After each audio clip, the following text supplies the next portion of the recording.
All right, we got us a quorum now, so we will call the Regulated Industries Committee meeting to order. Today's agenda is very light.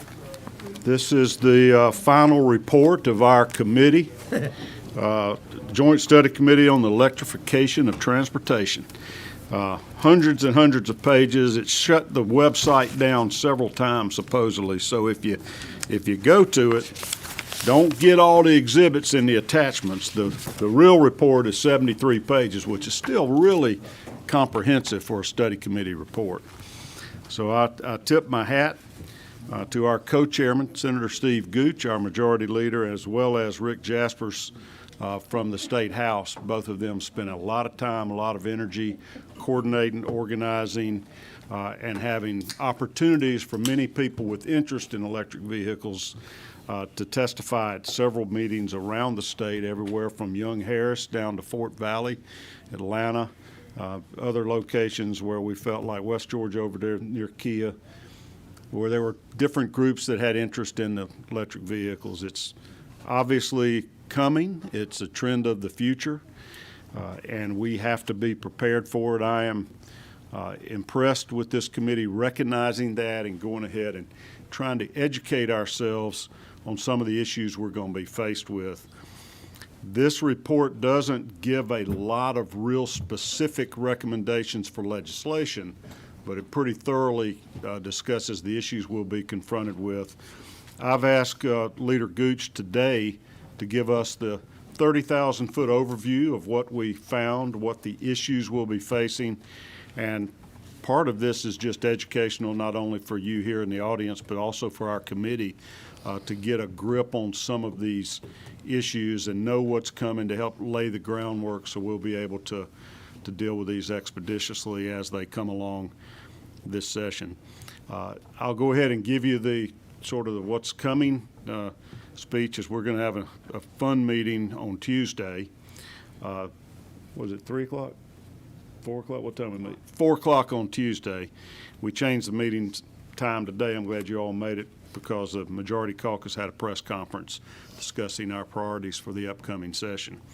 We'll meet Tuesday. We're going to do a review on broadband expansion, where we've been, where we've come, what we've done, and I think you're going to be excited to learn how much progress we have made in the last really 18 months and the exciting times to come as we tackle that problem. I am proud of this committee's role in doing that as we foresaw that problem and tried to deal with it.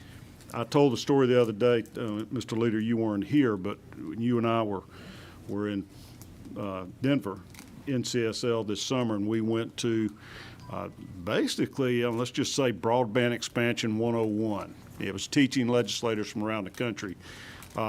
Senator Gooch should have been on the panel because we sat there, and the first thing, everything they were talking about is, step one, you got to map your state and see what's served areas and unserved areas. That's a building block before you can ask for all the different federal grants available. They got to see that, and you've got to fit their qualifications of what's an unserved area or underserved area. I looked over at Steve, and we're like, these dudes are 2 years behind us. And we truly are at the front of the line because we're so far ahead of other states, and it has paid off for us in some of the grants that we've received. We also did great things by allowing the EMCs to participate in that field and have public-private partnerships with other providers of broadband so that we could get the wires to where they need to go. And we got Senator Anderson, so good to have you back, and Senator Lucas today. We had a few comments about y'all the other day. There was 2 things I said that were incorrect.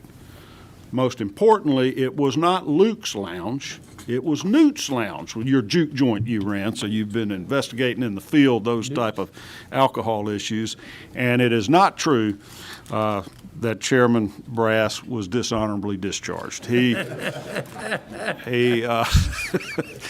might have had to go to keep from going to jail. We're not sure about that, but he served honorably in the Navy, and we appreciate his service, and he made him a better man and a better legislator as a result. And I guess, I don't think I misspoke when we were talking about your history. I don't know if I told them exactly your military service, but how many years did you serve? 21 and a half. In the Air Force, 21 and a half. And you were not one of the honeybees, the dancing bees there at Alabama State, but you're a great fan of theirs, along with my good sweet mate, Senator Harbison. Everything else was true, and I will try to hope I don't have to roast anybody else later in this session, but the chair reserves the right. Did you amend those rules? Put that in there. Okay. With that, I'll turn the floor over to Senator Gooch to give us an overview. Cindy says, please don't come to her and ask for copies of this report, because we already burned our copy machine up this morning, giving everybody on the committee one. But you can get them on the Senate website if you want to review what the study committee report shows. It's with you, Senator Gooch. What's your number 5? Hey, would y'all like to start on page 1? We'll just go through all 900 pages. Let's do it. Yeah. This was probably the most extensive study committee I've participated in 12 years I've been here, but it was good material. We had great testimony from a lot of different industries. You had the utility companies, you had the food service companies, all the auto manufacturers were involved, and it was really good involvement. So I just wanted to name the people on the front page here on page 1 who the members were from the Senate. It was Chairman Calzert, Chairman Ginn, Chairman Walker, Senator David Lucas, Senator Whip Robertson, and over in the House you had Don Parson, Alan Powell, John Corbett. Then we had some state agency heads, DOT Commissioner Russell McMurray, Georgia Department of Economic Development Pat Wilson, and Public Service Commission member Tricia Pridemore, and then myself and Rick Jaspers chaired that. So it was a good summer and fall. We started out here in Atlanta, and then we spent a day or two up at Brasstown Valley Resort in Towns County. Spent a day in West Point over at the Kia plant. Had a tour there. Had a great discussion over there with the auto manufacturers. Went to Fort Valley, visited Bluebird Body, where they build the school buses, where they're building electric-powered buses today.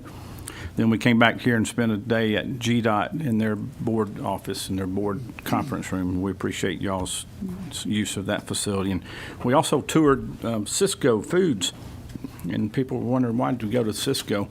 But they have about 150 tractor and trailers that they distribute food to restaurants and to schools and other commercial kitchens on a daily basis. And their plan is to convert all of their fleet over to electric-powered tractor and trailers. And the refrigerated trailers would also be powered by battery. Now, that seemed a little difficult to understand because those coolers are sub-zero degrees to keep all that food frozen.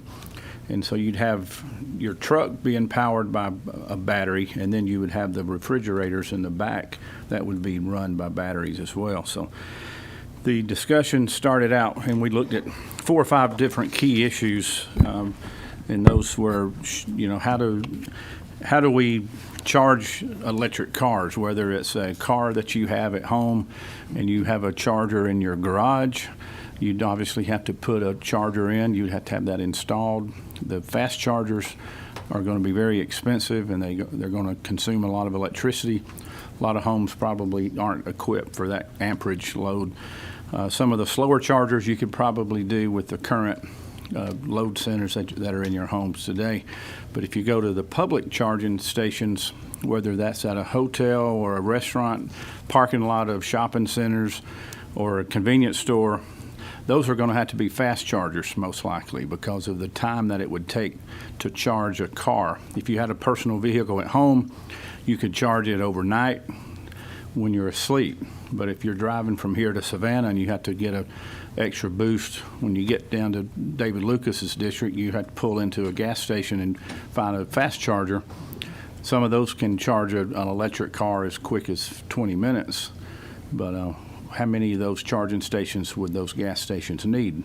Right now, there may not need to be many, But if you look at the trends of the forecasts that were given to us over the next 15 to 20 years, this is going to be a significant issue for all of us, not only in the government sector, but also in the private sector. The convenience stores are very interested in providing these services. They want to have charging stations at their facilities. Just at the same time, they may be losing sales of gasoline and diesel. They want to be able to offset that loss of revenue by selling electricity.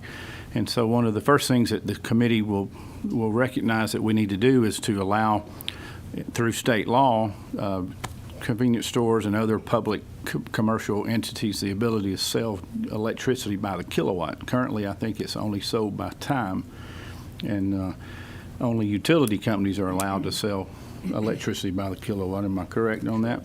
So that seems like a pretty easy fix, but it's because they did so much work last year on a bill that got us to this point. I think that one will go through fairly quickly.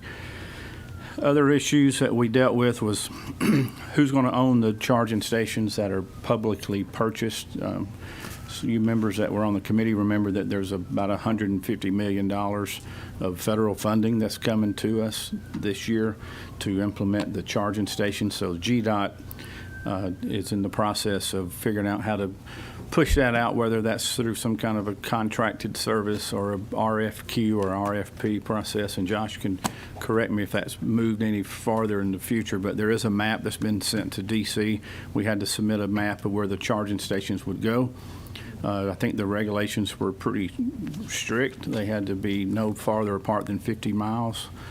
Primarily, they'll be following the corridors such as interstates and major highways, but there's also requirements for low-income communities. Is that correct, Josh? The first step is we have to fill in the gaps on the interstates of those two state routes. Right. So, And then after that, and that was in order to receive the federal funding, we had to follow their recommendations. And so that's been done. I think Planning Director Janine Miller has submitted that plan to the Federal Highway Department. Have we received the money yet? Has it been approved? it's available. Okay, so that's going to happen quickly. So we're going to have this infrastructure built out by the federal government for the most part. That's not, I don't think it's going to be adequate long term, but it's definitely a good start. And then if the C-stores and other public businesses, private businesses want to get in the business, then they have the right to do that at their expense. I don't think there'll be any public funding available for those other companies to put their own in, but that's something they'll have to consider the return on the investment on that. We spent a lot of time on what is the impact going to be to GDOT as far as lost motor fuel tax. If y'all recall, the DOT budget is roughly $3 billion. A little over $2 billion of that is motor fuel tax from the sale of gasoline and diesel. So you got three different kinds of sales tax or motor fuel tax on gasoline and diesel. You have the local 3% sales tax, roughly 3% in most cities and counties. We have a excise tax that is now up to about 30 cents per gallon. And then there's a federal excise tax of 18 cents per gallon. So if you add all that up, it runs in excess of 50 to 55 cents per gallon. That's where the $2 billion of state funds comes from, is the 30 cents on the state motor fuel excise tax. If everybody sold their gasoline and diesel trucks or cars today and went and bought an electric powered car and you charge your car at home, we would see a $2 billion hole in the bucket next year for GDOT revenue. So how do we pay for all these nice roads that we drive back and forth to work and home? So the question now is, how do we replace that lost income? Do you do it through an annual fee, like a title fee, which is what we did in House Bill 170 in 2015? If you guys remember, was when we raised the motor fuel tax, got rid of the sales tax portion and went to a flat sales tax. We added a $200 per year fee for small electric cars and $300 per year fee on the commercial fleets. That was just a placeholder. We had no idea how much that fee should be, but what we're trying to do then is what we need to do now is create parity. So if you're driving on a public road and you're paying 30 cents per mile or 30 cents per gallon for gas, we should be charging the same for the people that are driving the electric cars. But how much would that be per kilowatt or per mile? Those are the questions that haven't been answered yet, and that's the tricky part. Should you charge the same for a small car that's a four-cylinder? I used this example earlier. Do you charge $200 for a four-cylinder car and versus an Amazon truck that may drive 50 or 60,000 miles that weighs 15 or 20,000 pounds? Should they be paying the same annual fee, or should they be paying a much higher fee based on the usage of the highways and the wear and tear? And so there's a lot of debate across the country. No one has figured that out yet. There are pilot projects that are started, and we've asked the DOT to participate in that pilot projects where we would have people volunteer to basically track their mileage on their electric cars, and they would participate in a mileage-based fee program or a road usage charge program. A lot of different acronyms out there. If we had some data for 3 or 4 years that we could track it, then we would have a better idea of what's the fairest method of paying your fair share of using the road. Today, nobody gets a free ride.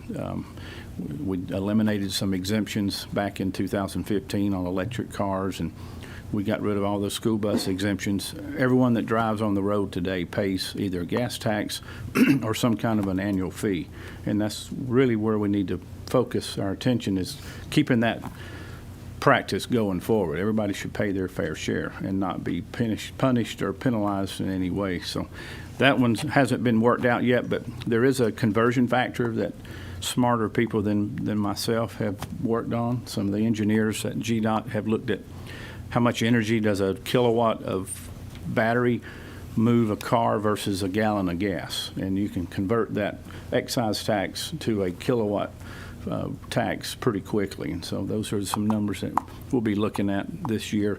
I believe the House has already introduced a bill, or they will be this week, that will address some of these issues that I'm talking about. And so we'll see what their calculation looks like, and we'll see how politically acceptable that is when it comes through their committee. Another issue that we talked about was the public charging stations. If we're going to charge out-of-state travelers coming, let's say you're coming from the Carolinas going to Florida and you come through Georgia, you're not going to stop and buy gasoline if you're pulling, if you're moving a car with a battery, but you will have to stop somewhere and recharge it. Should there be a tax on that out-of-state traveler? And if there is, how do you distinguish between an out-of-state traveler versus an in-state traveler? So that's an issue that we have to work on. When everybody's buying gasoline and diesel, it's simple. Everybody pays the same gas tax or the diesel tax. That one hasn't been quite understood enough to know where we're going with it. A question has come up: how do we ensure to the consumer that if you're paying for a kilowatt of electricity, you're actually getting a kilowatt of electricity? Just like if you pull up to the gas pump today and pump 10 gallons of gasoline or diesel, how do you know that those pumps are reading accurately? Well, the Department of Agriculture has to inspect those pumps. If you look at every gas pump, there's a sticker, and beginning this year, you'll have Tyler Harper's name on that sticker because he's the Commissioner of Agriculture now. So his department goes out and they measure the efficiency and the accuracy of those pumps to make sure that a gallon of gas is being pumped and being charged for accordingly. We believe that same kind of inspection and permitting process is going to be necessary for the public chargers. Otherwise, the consumer has no guarantee that they're paying for what they're getting. And I think that language is already being drafted in the House bill as well. So I think that's a real quick update, Chairman Cowsert. Unless you want to go into the recommendations, we can do that. But I think that covers the high points on the study committee. My recollection was that there were quite a few areas where we didn't have specific recommendations, but we sort of addressed the competing interest. There were a few where we did have recommendations. Could you hit those? I think you've already mentioned one of them, that allow third parties or other businesses to resell electricity by the kilowatt hour. Correct. That one, I think, was universally agreed upon with no opposition. Any others that I don't want to just call them low-hanging fruit, but things where we had a consensus and a recommendation. The recommendations are on page 72, 3, and 4. There's 17, 18, 19 different points on the recommendations. The last one is a recommendation not to do direct sales at this time. So let me talk about that one because I didn't mention that. There was an interest in the state for some of the companies that are building these these electric-powered vehicles to be able to sell directly to their customer and avoid the franchise laws of the state. So in other words, if you buy a Ford pickup today, you go to a Ford dealership to get your truck. There are manufacturers in this country, one of which is now building a facility in Georgia, who has an interest in being able to sell their vehicle directly to the customer. So you would literally purchase the order or purchase a vehicle through an order at the factory, and it would be delivered to your home, and you would never go to a dealership for service or any kind of warranty work.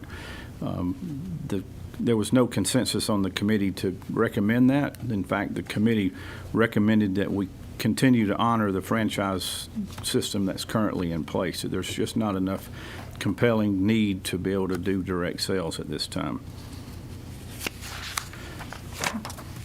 Mention briefly the public safety. I was fascinated when the hurricane hit Florida. A lot of the electric vehicles were catching on fire after being submerged in salt water, and there's some public safety issues and dangers with the cars catching on fire, the batteries catching on fire, and water doesn't put them out. You need the foam. Can you just give us a little brief overview of that? There was a car block, and I can't think of the metal, that if you spray water on it, it actually explodes. Somebody help me out. Magnesium. So similar to magnesium engine blocks, some of these electric battery fires have become a real serious concern. They're parked in garages, they're parked in buildings and warehouses, and when these cars catch on fire, it's very difficult to put them out. Volumes of water alone won't put them out. You almost have to use foam like they do airplane fires because you have to cut the oxygen off to the flames. So that's an issue I think public safety people like the Department of Insurance and fire and EMS folks are going to have to get involved with. There's been several incidents on the interstate highways where an electric car catches on fire. The fire truck rolls up. A typical fire engine has 750 to 1,000 gallons of water on it. It could take 5,000 to 6,000 gallons to put that car out. So you have to roll multiple engines to those scenes. So I think that'll continue to be a challenge unless they use some kind of chemical suppression system on board the fire engines. Chairman Brass, you got a question?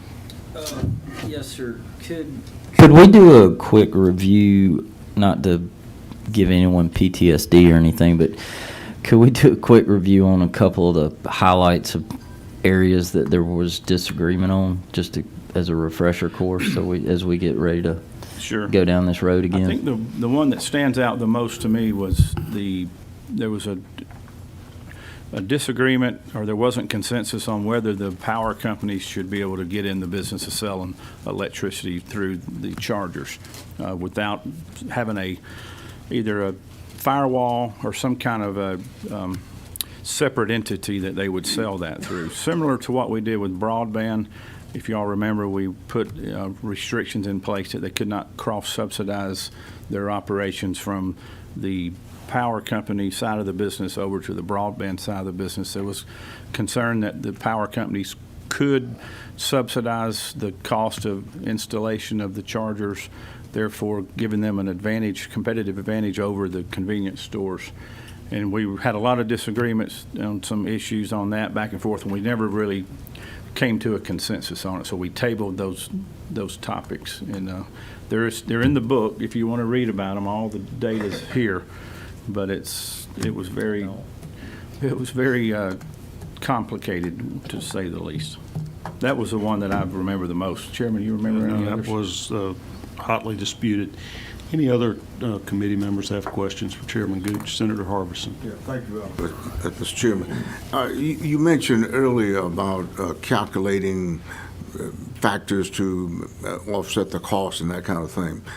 the road maintenance factor in it. I understand they're going to be heavier Right. vehicles, and the battery's going to be pretty, just make them, I guess, another 1,000 pounds, whatever. How are we factoring that cost? Are we considering that at all? Well, that's a good question.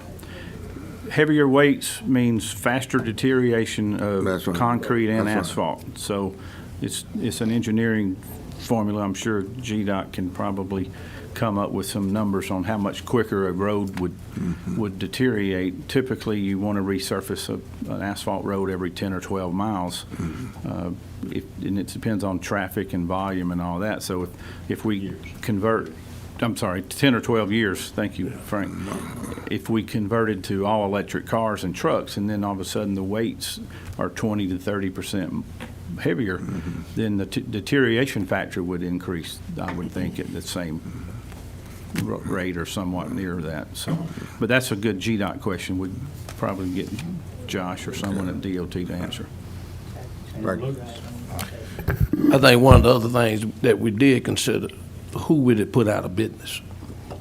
Would we have to retrain folks, the muffler shops, your mechanic shops and everything, whether or not we would have to put money in to retrain these folks to be the ones to work on the batteries and the automobiles that run the battery? There are a lot of unanswered questions, and as we looked at it,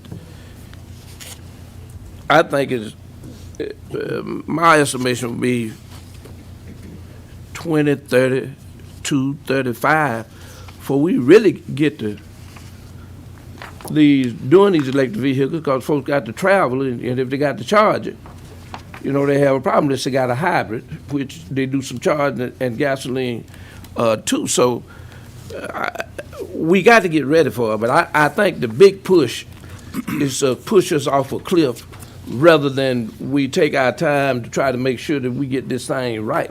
Because you talk about these highways, how do we support DOT and putting the money up to keep the highways running? If you got electricity, now you got to replace the motor fuel tax. That's a good point, Senator Lucas. And one thing we were all surprised to learn is what a small percentage of cars on the road now are electric. That's right. It's one, maybe rising to close to 3%. And we learned how many years a vehicle stays in service today, your average vehicle, and we're stunned that, Ben, you might tell us, what is it, something like 20 years now, isn't it? It takes, Average age of a car on the road is 12 years. Yeah. A lot of them stay longer. so the average lot, cars on the road for 12, a lot of them last longer. So even when we start selling just electric vehicles, there's still going to be a large percentage of our automobiles on the road gas. So we're going to have a dual situation for the foreseeable future, for sure. And we never really got into hydrogen much on the committee, but there are also other fuel sources that are being explored and may come about, so it'll be good. But Senator Lucas, you made the point while we started looking at it last year and did this study committee, is that we need to get prepared, and we want to get it right up front, the sort of the architecture of how to deliver electricity to these cars as they come online. Mr. Chairman. Yes, sir. Hang on, my vice chairman. Good. All right. Vice Chair waves, Senator Ginn.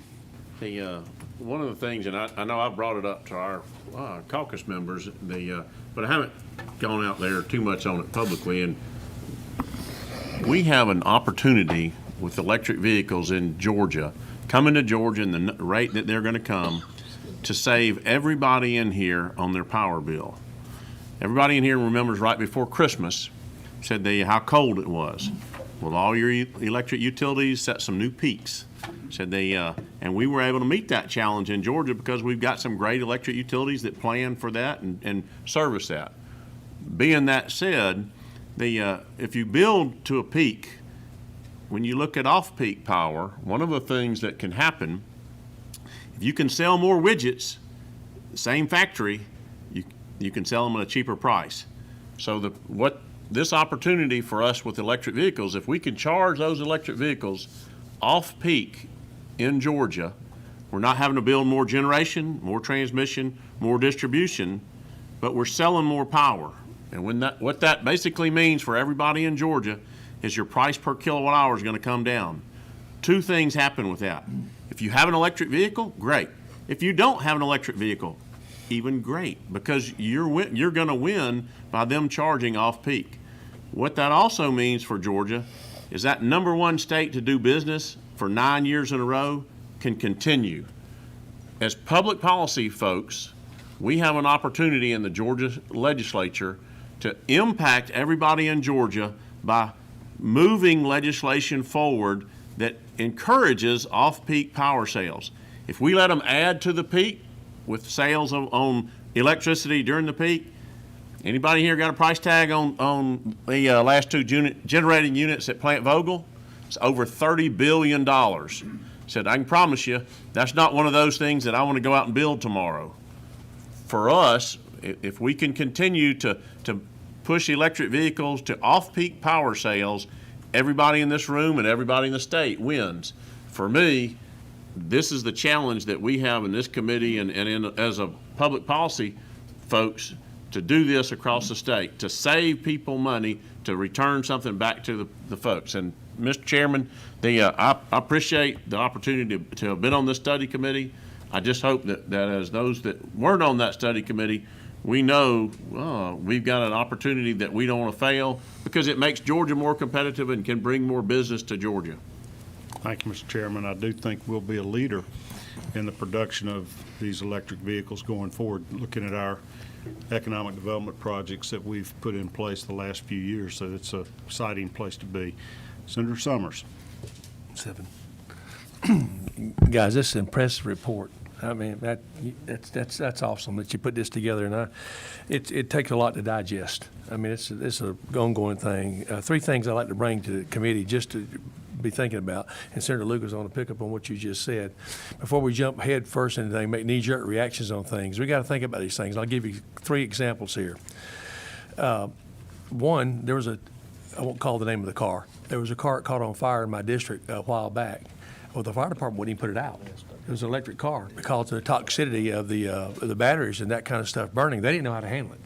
So what you touched on in regards to those type things, I mean, it's very, very toxic.